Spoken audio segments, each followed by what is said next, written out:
Chapter 4. You are so beautiful. Aro dashed towards the hugging duo, then stopped in the middle. His hands were shaking. The heart raced faster. He pulled out his phone and pretended that someone had called him. He made convincing responses as if he was talking, then went back to the hospital. He did not want to react madly at Atticus X, the supervisor to Ava, because he did not want her to lose her job at such a critical time. Aro stood behind the window and watched his wife enter into the vehicle as Atticus closed the door and drove away. He smiled a bit because he had seen her exultant with Atticus. At the same time, wrinkles developed his eyes. It was obvious that he could not stop them from growing red hot. When he turned, the rest of the people inside shied away. They were feeling pity for him. He called me to pick him. Well, I used to drive him whenever he wanted to do so. I spent much time with his car as if it was mine. Since he was never interested in automotives, it was a lucky chance for me. It took around 11 minutes to reach. He was standing outside the hospital with Nina. At her sight, I predicted trouble because Aro never gave girls attention. If he did, she was so beautiful. She identified me with ease that I was his brother Enzo Z. She cheerfully greeted me with a left hand and walked inside as I acted the way she predicted. My eyes were almost falling. She had a nice body and looked okay for grabs. I did not ask about Ava because if Nina was with Aro, it was self-explanatory the terrorist was absent. My wife and I had given her that name, for she had kept Aro on pressure since the two met. It all started when Aro organized a date with a woman who ate up his mind. He might refuse to speak the truth about how he got Ava, but I know the long story. That evening, the couple proposed to meet at X Hotel after 2 months of phone communication. Aro arrived before time and sat right next to the reserved table. He took a glass of wine with eyes focusing at the entrance. He watched her trot to the red seat and jaded like a person attacked by epilepsy. She was extremely eye-catching. To his surprise, very many people knew Ava. They greeted her in intervals until he lost patience and stood up to take up his seat. Unfortunately, another man came putting on a white shirt with a black tie that matched with Ava's black dress. Ava stood up with the ecstasy and embraced the dude passionately as he pecked her right cheek. Aro felt cheated.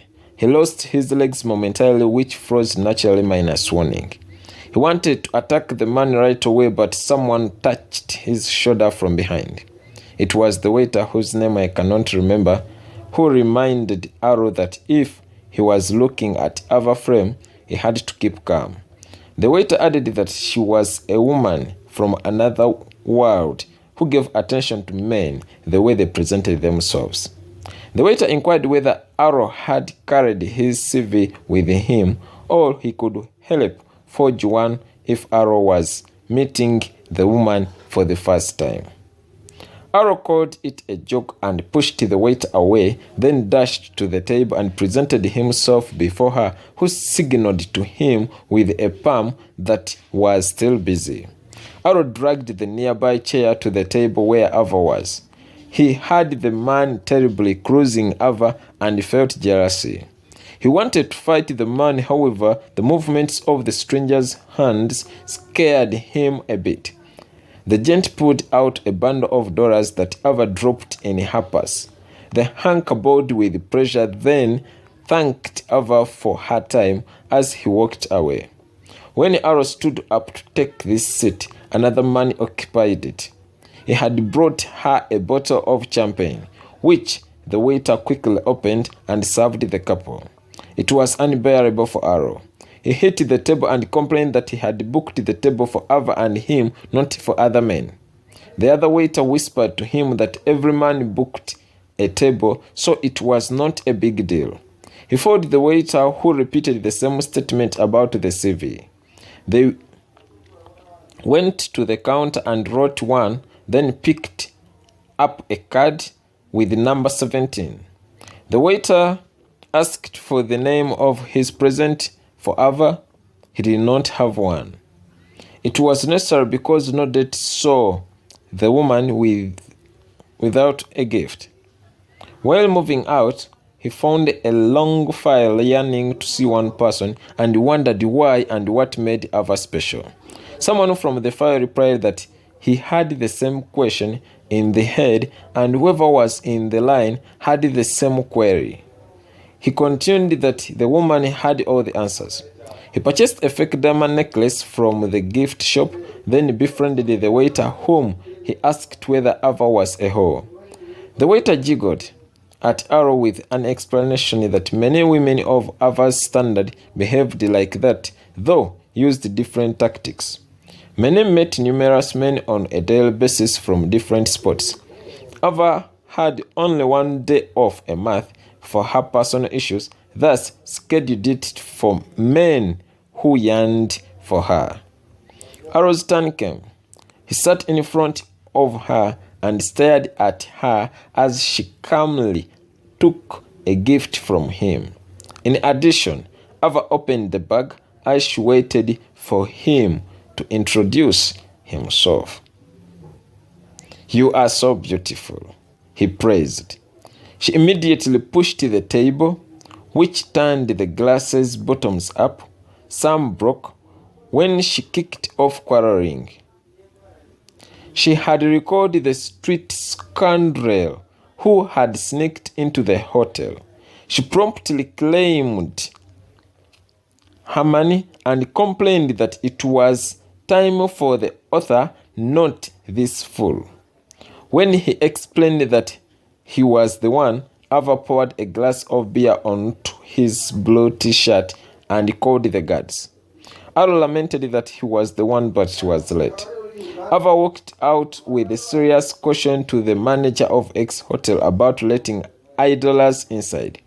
She was so bitter that she left some men standing in the file, who reacted by jumping onto Aro. They added on what the guards had done. These kicked him to roll from the stairs to the gate. He landed in front of Ava, who was waiting for her chauffeur. The man with bruises on the entire face caught onto the reckless Ava's spotless scarf, then got support from her skimpy dress and managed to stand up against the struggle to detach herself from him. Aurangzeb let himself loose and exerted his mass onto Ava's chest. They accidentally fell down the moment she stepped forward.